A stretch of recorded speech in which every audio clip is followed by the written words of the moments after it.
here at the Florence Fuller Child Development Center in Boca Raton what may be the template of how your child's campus will look when school reopens. For the past 8 weeks, the day starts with temperature checks. Kids show up already wearing masks before they go in. They change out of their shoes to avoid stepping in something and traipsing it inside. There are restrictions like face-to-face time, but with only half the class, others interact remotely. And of course, there's mandatory hand washing at least 5 times a day.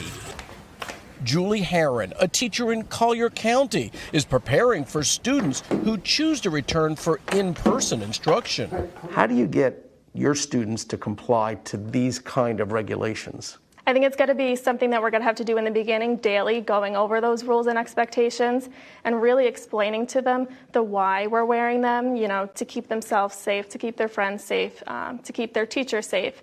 And I think once they really understand the reason behind it, they'll be more likely to want to do it because they'll want to be able to continue to come to school.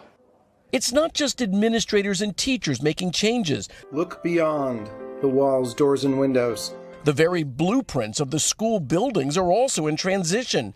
Jim French from the design firm DLR Group with the vision for what schools will look like in the near future. Is there a way that we can reconfigure schools that already exist to help us out? One of the things that we've been exploring with educators is this idea that every space in a school should be used for learning, even the hallways. For example, lockers are a thing of the past. We've just started taking those out, and we've now started making the space that was corridor space now part of the learning space. And by doing that, you create more space for social distancing? We basically create a much larger environment, which means the students themselves, for example, might be 80 students in this learning suite or a bubble. We created a learning center where 80 students would remain in that place, and rather than transitioning to art, to gym, to cafeteria, to recess, to special ed, all of those activities are now within the learning suite.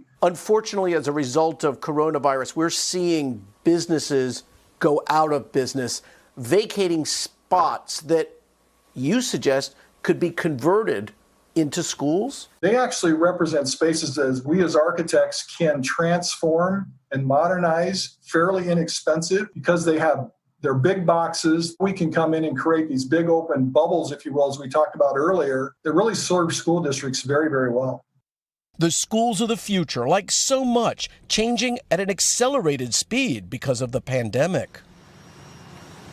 At the company that Jim works at, they are now designing those COVID-specific classrooms in schools in states like Texas, California, Arizona, Nebraska, Missouri, Iowa. And he's got a little piece of bad news for kids who live up north. And I can relate to this. I went to Fairbanks Elementary in what was then tiny Sudbury, Massachusetts. And Jim says the snow day, that favorite day of the year, probably going to be a thing of the past because virtual learning will kick in when kids have to stay home. Yeah. And Dylan, you grew up in New Jersey. I know you celebrated the snow day, probably because it was a precursor to doing the weather. I loved a good snow day. And when I talk to schools about weather, their favorite thing the kids say is they love the snow because it gets them out of school. Oh, that's it. Wow. Snow day is gone. It's a fascinating story. So much is changing. My goodness, that was great. Thank you, Kerry. Yep.